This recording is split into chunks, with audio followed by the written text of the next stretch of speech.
Hey there, crafty friends. Whitney here at Knit Yarn and Crafts, here to talk to you today about the Making Waves Cowl by Kay Hopkins of Knit for the Soul.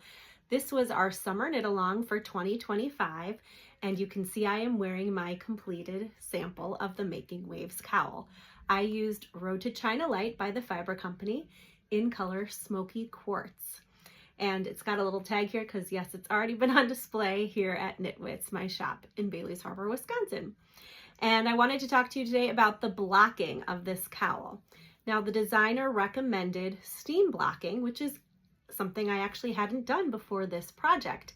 I mostly do wet blocking, but regardless of which method of blocking you choose, the supplies are the same, more or less. So you want to start with some blocking mats.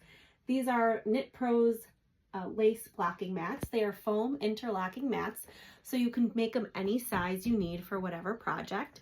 You can, of course, purchase them here at Knitwits or on our website, knitwitsyarnshop.com. I also used in the blocking process these rainbow knit blockers from Knit Pro. And you can use any type of pins as long as they are stainless steel. You want to make sure that they will not rust, that they are rust proof. T-pins are great as well, but any kind of sewing pins that won't rust. And the great thing about this is there's two sizes. This has 8 pins, the bigger one, and then the smaller one has 4. So it just saves you time instead of having to put down maybe dozens of little individual pins. You can use some of these. So this is how I decided to block this cowl. And then, of course, you'll need a tape measure, and you'll want the instructions in your pattern that give the schematic with the dimensions, because you want to make sure you block it to the proper dimensions. So we're going to go ahead and look at the video that I made with me blocking the cowl.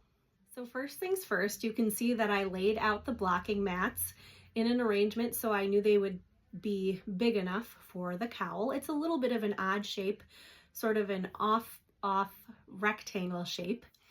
And then I pinned a couple ends down and got my tape measure out.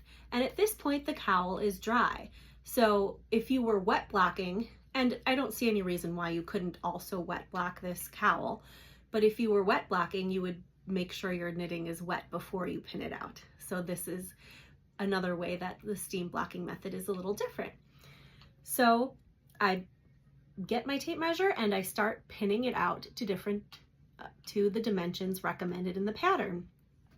And you can see I'm a little bit of a perfectionist or a little particular, so I keep rearranging until it's about the shape and size that it should be according to the pattern.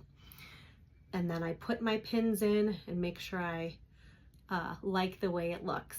Then I get my steamer out. And again, you can use a steamer or the steam function on your iron. And you really want to just envelop the whole item in steam. You want to make sure you get every corner steamed.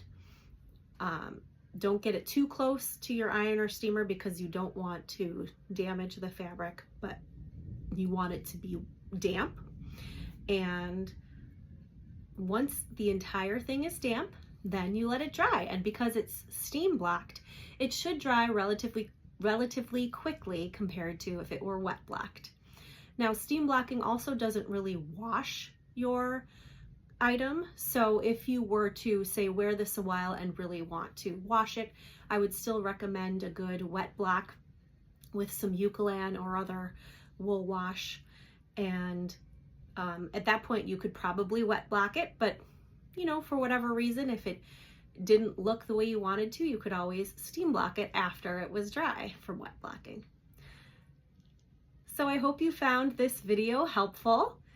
Thank you to everyone who participated in our summer knit along for Knitwits, and we hope to see you for our fall knit along.